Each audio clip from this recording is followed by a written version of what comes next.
in to the 49ers Rush podcast, and here is your host, John Chapman. Welcome to another 49ers Rush podcast. I am your host, John Chapman, and we are finding our way through this offseason. It is, hopefully we're getting closer and closer, just over 90 days to the start of the season, but we still got a lot of stuff going on. We're in OTAs right now, which there's one more OTA practice. Depending on when you listen to this, it's June 6th. Then after that, they get a little bit of time off, about a week, and then mandatory minicamp will be June 11th through the 13th, and training camp not too far after that. We'll start around July 27th. We don't have the exact day yet. The NFL only basically sets a precedent for you can start 15 days before your first preseason game. So if we follow that formula, it's going to be July 27th or around that time based on the first preseason game, which is August 10th versus the Dallas Cowboys. And then our very first game, which is going to be September 8th at Tampa Bay. So just some dates to keep in mind there. So this episode, what we're going to be doing, we're going to be covering a little bit of OTA breakdowns. There's a little bit more trickling out through the media. There has not been a lot of practices that have been open to the media, so we kind of have to wait and see with what they get and then go through their reports. Then after that, we're going to jump into the mailbag again. We've got several unanswered questions. I doubt we will get all of them today. Really do appreciate all the questions you guys come up with. It's a lot of fun. So if you want to submit more questions for future podcasts, please reach out to me. Twitter's the best way, at JL_Chapman, CHAPMAN. Or if you want to do old-fashioned way and email me, that's 49ersRushPodcast at gmail.com. And just want to let you know we are going to be getting into the collective bargaining agreement, which is going to be expiring soon, and breaking that down a little bit later. I'll save that towards the end of the podcast, so for those of you that aren't into contracts and all that stuff, you can skip that part. But man, I love this kind of legal sports talk, finances. Holy cow. Yeah, it's a little too exciting for me. I figured out when doing some research, just my nerdness knows no levels. So stay tuned for that. That's going to be taking place later in today's episode. But most importantly is the OTAs that are going on now, and I just want to say thanks to Jennifer Lee Chan with NBC Sports. She is absolutely incredible and just puts out great work. So for a more detailed written thing, I got a lot of my notes from her and a couple other sources, but I just wanted to give her a shout out for the great work that she does. She is amazing. So OTAs, we've got to start out with some positive news right off the bat. Congratulations to one of the greatest 49ers, one of my favorites, Navarro Bowman. He signed the one-day contract and retired with the 49ers, and just absolutely incredible. And it's crazy to look at his time here. He only played for 8 years, which 8 years is a long NFL career, but it seems like he was around a lot longer than that. And he was able to amass 3 Pro Bowls and 4 All-Pros in 8 short years. And I'll tell you this, that combination of Patrick Willis and Navarro Bowman was just beyond elite. One of the greatest, if not the all-time greatest, linebacker duo between those two guys. When Bowman was at the peak of his career, I do believe that, it was a much shorter time frame, but he was the best linebacker, period. And as he started to ascend, Patrick Willis, unfortunately, was a little bit older.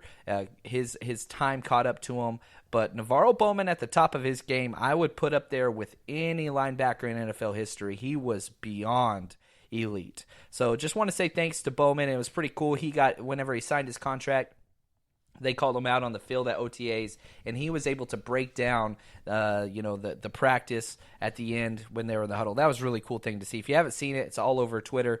You can look it up on YouTube as well on the 49ers official page. So, Deebo Samuel, the second-round pick, lots of news with him. One, he sat out the last OTA, but he was able to get in a lot of extra conditioning. The coaching staff said it was a minor injury. Another coach said it was a minor tweak. No big deal. He was kind of dancing around, getting mental reps. And, Mike LaFleur, the passing game coordinator for the 49ers, said Deebo's been coming in on the weekends for a lot of extra work. And Wes Welker, one of the wide receiver coaches, a very famous wide receiver coach, has been working with him a lot extra. And the 49ers mic'd up Wes Welker, which is hilarious in and of itself. His personality is quite entertaining in and of itself. And he stays after practice and does some extra conditioning with Debo, just trying to get him in game shape. So you can go watch that mic'd up version. It's just a couple minutes, but it's very, very entertaining. So Debo, there's lots of good things coming, but you just got to be careful. A lot of people got really upset when Nick Bosa tweaked his hamstring in the very first practice and said, see, injury prone, blah, blah, blah, blah, blah. I'm not a big fan of those kind of knee-jerk reactions to those, even though I'm guilty sometimes. But if you look at rookies across the league, this is not new. You work so hard to get into NFL draft and combine shape, which is not football shape. It's totally different. And everybody said, well, see, we should have drafted Quinnen Williams. We should have drafted Josh Allen. Well, guess what?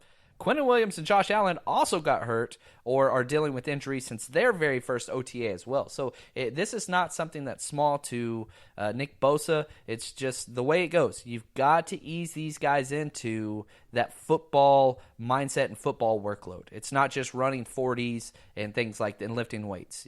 Football is different.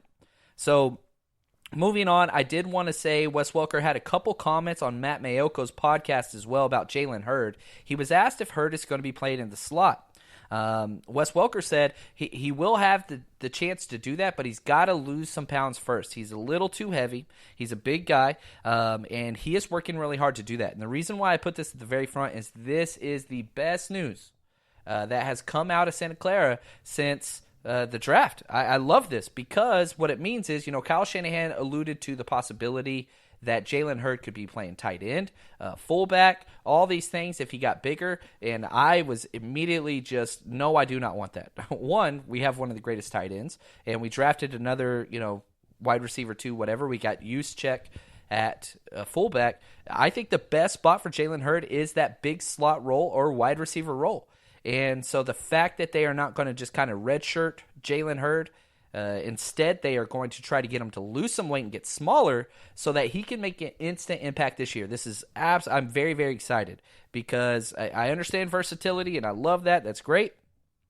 But where his position and his talent translates the best in the NFL is that big slot role or wide receiver outside. Doesn't matter, just as long as he's a wide receiver. Yeah, you want to use a couple gadget plays and line him up in the backfield or, as a wing or as a tight end. That's fine. But don't compromise his shiftiness and elite athleticism just to add more weight. So very, very excited about that. Now, let's get into the OTA's quarterback breakdown. Jimmy Garoppolo is still just doing 7-on-7 work. He will not do full 11-on-11 or teamwork until training camp. That has been the plan since day one, so nothing new there. But during 7-on-7s, Jimmy G did all right. Not great, but all right.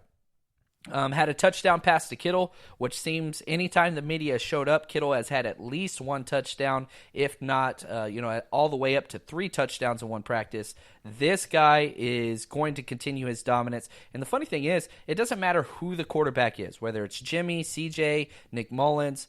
Kittle's the guy. He's absolutely incredible. Now, Kittle scored a touchdown just on a simple out route in the end zone, and Kwan Williams was guarding him, which is a tough matchup for anybody. And Kwan got pretty upset, saying it should have been a push-off offensive pass interference, but whatever. We'll roll with that one there. He also hit Tevin Coleman with the receiving touchdown working in goal line. So that is wonderful to see just how often these new guys are getting in. Tevin Coleman is one of the only healthy running backs that we have. The next 3 guys, whether they're behind them or beside them, however you want to say that, Matt Breida, pec issue, Jet McKinnon, he's still dealing with that ACL issue. He's going to be fine for training camp. And then Raheem Mostert with his forearm. So those 3 guys are out. So it's great to see Coleman doing so well. Even though it's just 7-on-7 and 11-on-11, it doesn't matter. Now, the best pass of the day that Jimmy Garoppolo had was to Kendrick Bourne. It was a 15-yard route downfield, traveled in the air. Richard Sherman outstretched and couldn't get to it, but absolutely incredible pass. It's a lot of fun. You can see it on Twitter if you can look for it under OTAs. But here's the deal that's impressive, and I don't want to jump the gun too much. The best pass later on that CJ had was also to Kendrick Bourne.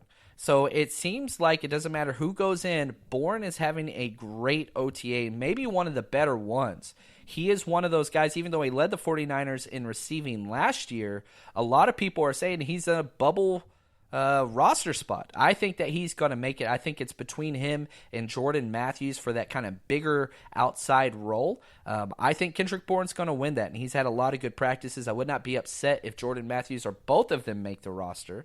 But I do think that Kendrick Bourne has the lead for sure there. Trent Taylor had a really good day as well, and the reports came out that he looks super fast compared to last year.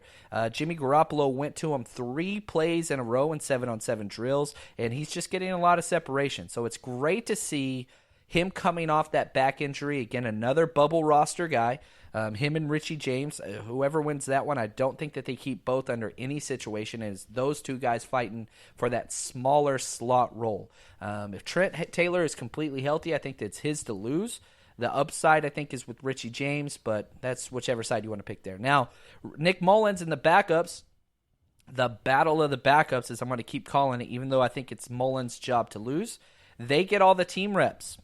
Mullins' best pass of the day was to Dante Pettis, who had a very tight coverage versus Dante Johnson, but just an absolute perfect pass that dropped in where only Pettis could get it. Dante couldn't get there, and it was awesome completion. So Pettis, showing out. He's usually a guy that gets a lot of separation, but he didn't on this play in particular. And even he had a great pass, staying with Mullins to Bourne over the middle.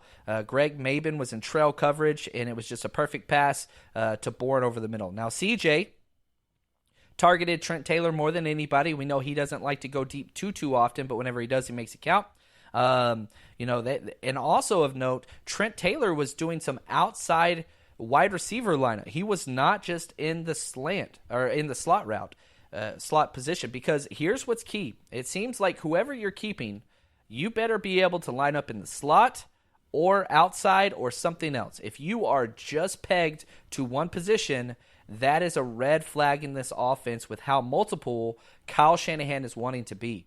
If you look at Dante Pettis, Deebo Samuel, Jalen Hurd, Marquise Goodwin, doesn't matter. If you're going to play wide receiver or a skill position, you could even say this for the running backs. You better be able to line up at running back and slot. You better be able to line up at outside and or slot. You better be able to line up at tight end or slot. You have to be able to do multiple things. And one of the knocks on Trent Taylor has always been he's just a slot guy. Well, that's how he's been used for us predominantly.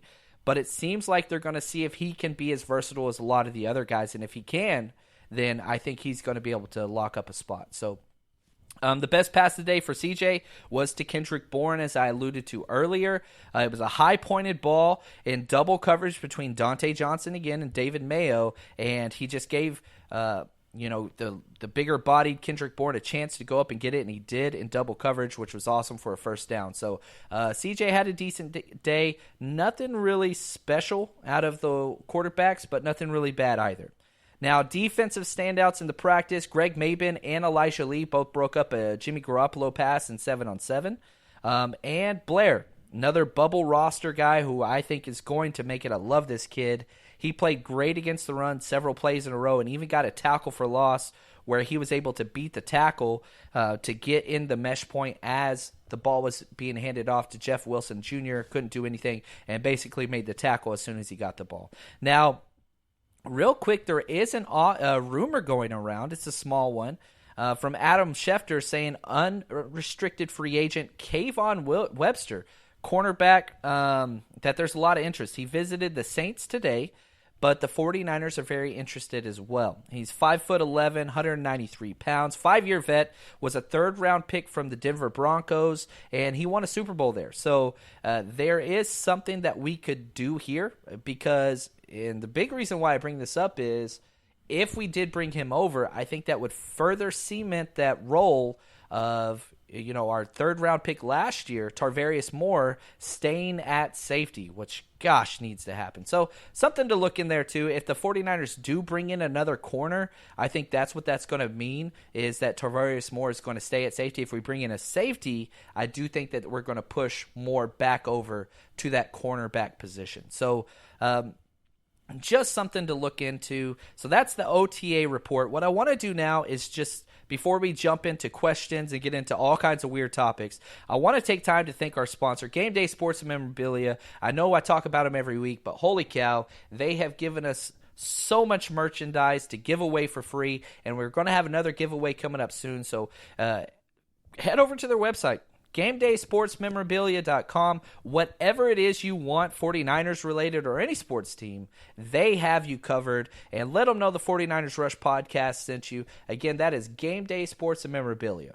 Okay, our first question comes from A. Girardi 21. And, this is a very obvious question, but I do want to talk about this some. He asked, do you think Jimmy G wears the brace to start the season on his knee? So they've already come out and said, yes, he will be wearing the brace. And here's the thing, they asked Jimmy G about it, and he said, with technology today, it's so light, you don't even notice it. And he's not that much of a mobile quarterback whatsoever. So this isn't something that's going to affect him near as much as a quarterback like Lamar Jackson or, fill in the blank. That's not really his game. And, if you go back to about the last 3 to 5 years, you would see these gigantic kind of offensive lineman-looking knee braces that quarterbacks would wear after surgeries, and it would cause problems. The quarterback would scramble, he'd slide, do the baseball slide, and get caught up in the turf. I think Joe Flacco was the one that was real bad. And then they have to send him into the tent and take off his pants because it's all jacked up. Those days are over. If you look at Jimmy G's brace, it's very small and not very invasive and bulky. So it's not really that type of knee brace. Also, what a lot of people haven't really talked about,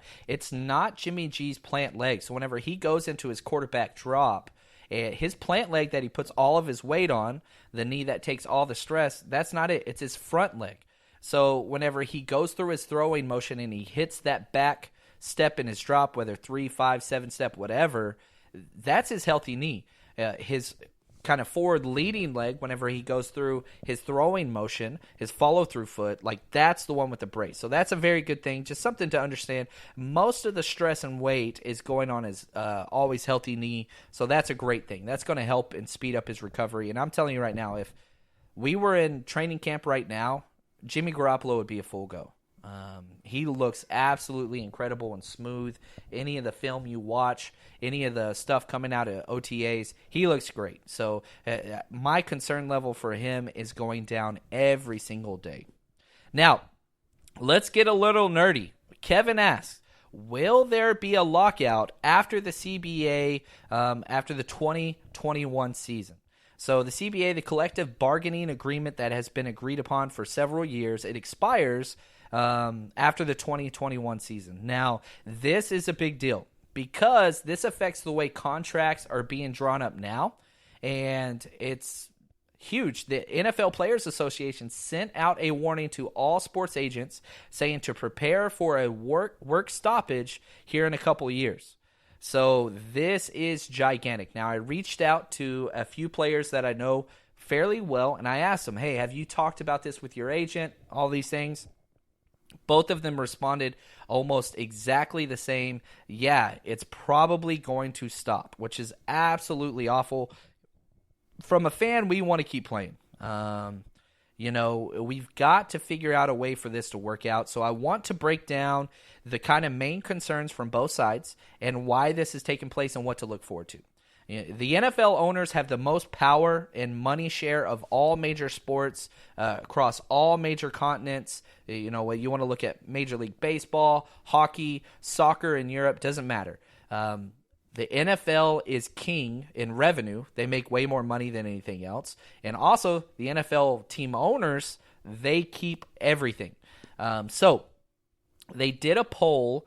The NFLPA did a poll and basically said, what are the things that you're most concerned about or want? And the players answered, they didn't give percentages or anything, but this is the rank of those things. Number one is guaranteed money. And I'm going to break down each one of these main concerns just really, really quick. So guaranteed money is huge. You look at Major League Baseball, fully guaranteed contracts for the life of their contract the second that it's signed. Hockey League, majority of those, almost all those guaranteed. And the NBA are about 95% guaranteed money. And so if you look at football, the most physical, the most injury sport out there, it's the least guaranteed money. And I don't really understand why this is the case. It needs to be remedied big time.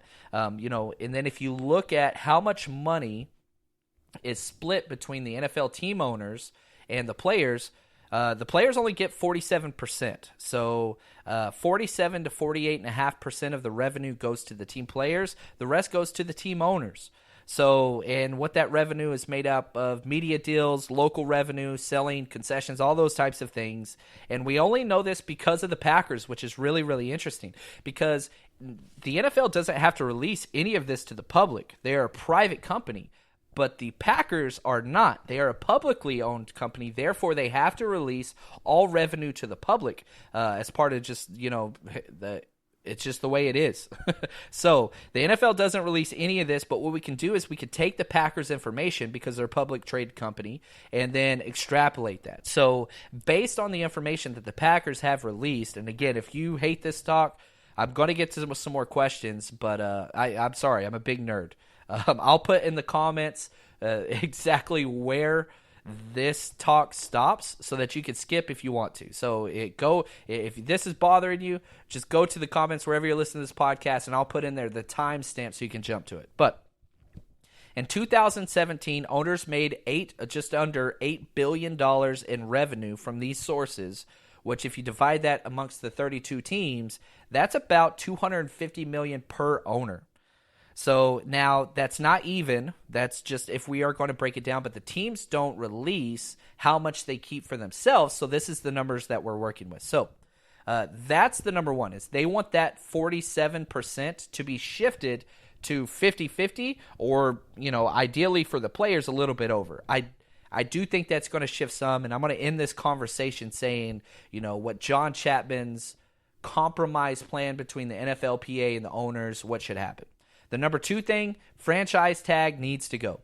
This hurts the players that are at the top of the game the most, because it's not so much a dollar figure number. If you look at kind of Le'Veon Bell, if you look at Earl Thomas, if you look at anybody, no player wants to be franchise tag, and whenever they do, they get pissed off. The reason why they get pissed off has nothing to do with the dollar amount. It has to do with wrapping up future security. So yeah, the franchise tag is huge money. And I hear some of you saying, who cares? They're making $20 million a year. Yeah, not the issue here. And it's not so much that I'm on the player side. I'm just saying this. The players want the long-term safety, not so much dollar figure numbers. They want long-term. They want that 3-year, that 4-year, that 5-year deal that is going to guarantee their future. They're the ones putting their bodies on the line. And I think Earl Thomas, the safety for the Seahawks, now he's with the Ravens, said it best. I go out there and play in a way that I put my body and my future on the line every single play. And I don't want to have in the back of my mind, man, if I get hurt, I'm screwed financially long term. I want to be able to have that security so I can keep laying it out there, everything on the line, balls to the wall every play. But whenever the finances are not that way, I don't want to play that way. And we all know he didn't get the long-term deal. He didn't hold out. He went out and played. Snapped his leg in half, and flipped the Seahawks off as he was escorted off the field, which is sad. I want to take care of these players, especially the top ones. That's just my idea. The next thing is the 5th-year option needs to go. As you know, if you're a first-round draft pick in the NFL draft, the team gets a 5th-year option where they can exercise that only on first-round picks. So this is problematic. A lot of picks, if you're drafted in the 2nd round, you are much more financially viable. You're going to make way more money over the course of your career than if you were drafted at the end of the 1st round. So let's just say, hypothetically, you have a player drafted 28th overall and 33rd overall. If those players have the exact same career path and play at the exact same level, the person that was drafted 33rd overall has way more potential to make more money because that 5th-year option isn't there. Players want to get rid of this, but however, general managers and team owners love it because you can manipulate that cap savings that 5th year by not tying them up into a long-term deal. Plus, with quarterbacks, it gives you so much leverage wading into that. The next issue is marijuana. This is a big deal. The NFL has a lot of major issues and or black eyes. The concussion issues, definitely that's got to be up there. But probably the number 2 thing is opioid addiction. These guys' bodies are destroyed. And the only way that they're allowed to medicate that is by taking opiates. Very habit forming. Look into, Brett Favre and his past. He's been very open about what he had to do to continue playing until he was so old. Now, I understand that's their choice, but, CBD oil and marijuana, there's studies that have been out there that have proven this is much more therapeutic long-term than opiates. So something to look into there. The NFL has go ahead and started to do a study on this. They're just trying to kind of dip their toe into this. This is a no-brainer here, in my opinion. I live in a state where it's completely legal, so you can do with that what you want. But allow the players to do this. No other sports block it. This is just the NFL. I don't know why. This is a thing that's just got to go. Next thing, rookie contracts not to be slotted or at least increased. They overcorrected. If you look back to, Sam Bradford was the last quarterback drafted first overall on the old collective bargaining agreement. And he got like 4 years, $72 million. Okay. Definitely overpaid. Well, then the new CBA gets signed. And the next, I'm doing these numbers off my head, so if I'm off there, you can look it up and say I was wrong. That's fine. It was 4 years, 76. I'm pretty sure. The next quarterback was Cam Newton, who he got 4 years, $22 million. So you can see the drop from 476 to 4 for 22. That was a $54 million drop, and they overcorrected and that's fine because the veterans were saying these guys are getting paid more money than us, and they've never even played a snap. And that is a legitimate concern. However, it's gone a little bit too far. Yes, the first-round pick, those first-round guys get money. But if you look at somebody like Fred Warner for the 49ers, who got drafted in the 3rd round, he is making $663,000 this year. Now, I don't feel sorry for anybody making $600,000. However, if you look at things and say, all right, this guy played the 3rd most snaps at his position in the entire NFL. Top 15 tackles in the league, and he's not even close to making $1 million and won't be throughout the life of his rookie deal. Now, if you look at signing bonuses and things like that, he's going to be barely hitting $1 million. But majority of players, one of the major concerns is if we don't play up to our contract, we get cut. That's cool. However, if we outperform our contract, there's nothing that we can do. So trying to figure out a creative way where either rookies get slotted a little bit more percentage-wise, or maybe you can outplay your contract and play yourself into a new one. Again, these are not my concerns. These are the concerns of the players, and this is what's going to hold up whenever this CBA takes place. And the last one that I want to talk about is long-term health and financial benefits, namely retirement, whether that's savings and or taking care of their bodies. The NFL does not take care of their people afterwards. So, for example, in this new CBA, you have to have 3 accrued NFL seasons to qualify for retirement. Now, it was 4 NFL accrued seasons previously. So what the hell is an accrued season? This means you are active for at least 3 games or on injured reserves for 3 seasons. So basically, you have to be on the active roster for 3 games each season for at least 3 years. Now, the problem with this is, of all the players that participate in the NFL, 76% of them do not meet this criteria. We as fans, we know all the big players, DeForest Buckner, Jerry Rice, Joe Staley, all these guys. That's not the average player. The average player is in the NFL for 2.2 years, and they're done. And if that's the case, you are never going to reach this retirement. You're not taken care of financially long term. Yes, you're going to be able to make some money whether you're a practice squad player or whatever else, but is that going to pay for your medical stuff whenever you have blown out knees, head problems, all that stuff? It does not. And all these numbers are taken from the Professional Football Researchers Association, so I don't want you to think I'm just pulling these numbers out of my butt. This is their research that they have done with the NFLPA. So what are you going to do for the people that, sacrifice and put all this on there? I'm not worried about Brett Favre. I'm not worried about Deion Sanders. These guys are financially, they're going to be just fine.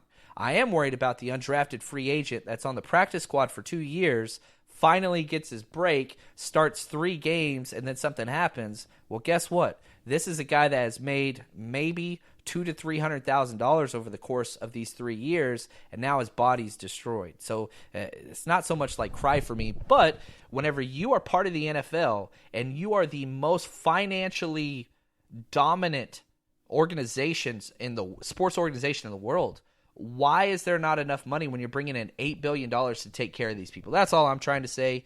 My guess at a compromise, marijuana thing is going to be passed. That's going to be it's an easy give up for the league. No big deal. Rookie slot percentages will be increased. The franchise tag is going to be increased even more than it is. And what I'm hearing saying, this is a couple rumors I've heard mentioned a couple times, is that a player can only be franchise tagged once in their entire life, regardless of team. So I can be franchised once no matter what. So even if I change teams, it's one and done. That's all that there is to it. Revenue percentage would be increased to about 52% for the favors, 50 to 52%, and guaranteed money will be increased. There's no way the NFL will go to fully guaranteed because of the injuries. But anyway, that's my take on that. Whew. Man, I hope you enjoyed that part of the podcast. I'm going to answer some more questions now. But sorry I geeked out on you guys a little bit too much there. But if you have more questions about that, just shoot me on Twitter at JL_Chapman. I love this stuff. I have 8 pages on the collective bargain agreement. I don't want to keep going on it, but it's fascinating stuff to me. All right, next question comes from at rlevel81. At rlevel81. Great question, and it's a little bit of a downer, but I want to talk about it. In your opinion, what happens if Jimmy G flops and is not the franchise guy we all thought? Does this shake up the whole front office? Do you keep Shanahan? Do you keep Lynch? What happens? All right, so, I believe in Jimmy G. I think that he's going to be okay, and I actually like Nick Mullins too. But let's just play this out.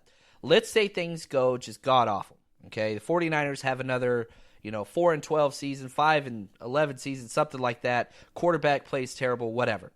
Shanahan is not going anywhere, and I don't care if we go 1-15. You keep Shanahan, okay? And here's why. So let's play through 3 options that I've played out. 49ers are terrible, and Jimmy G is awful. There's going to be a fall guy, okay? Option number 1, the whole entire coaching staff and front office is done. They fire everybody, clean house, move on. I don't think they're going to do that because there's still 3 years left on Shanahan and Lynch's everything. I just don't think that that's going to happen. I think the earliest that Shanahan would be removed if he had 2 more awful seasons would be 2020, but still no. So I'd say 5% chance if Jimmy G plays awful for the whole front office to be fired. 5% chance. Option 2. Mullins is the saving grace, whatever else. Jimmy G's still bad. We're still a bad team, but Mullins did what he did last year. Here's what I think would happen. I think the GM, John Lynch, would be the fall guy. I really, really do. Whenever Kyle Lynch came in, everybody believed Kirk Cousins was destined to be a 49er. And even after, into the season, it was going to be that way. But, the whole Tom Brady and, issue going on with the front office there and Kraft and Belichick, whatever else. Belichick basically gets forced to trade away Garoppolo. He calls the 49ers and says, we'll take a second-round pick for him. That's all we want. John Lynch says, heck yeah. And Kyle Shanahan, he's on record saying this. How did you feel whenever this happened? Kyle Shanahan said, the first thing that went through my mind is, this means I'm not getting Kirk Cousins. This is a John Lynch move. I think that Kyle Shanahan definitely signed off on it. It was like, heck yeah, this is great. But this is a GM move with his hand signature on it. So if Jimmy G flops, John Lynch was brought on by Kyle Shanahan. Most people don't understand that either. Kyle Shanahan is the man. Now, let's just play this out. For those of you that are saying, well, Kyle Shanahan hasn't done anything, who would you take instead of him? This is the problem. There's nobody out there, even if you let's look at every single head coach that was hired this year. Who would you rather have, Kyle Shanahan or Freddie Kitchens? Hell no.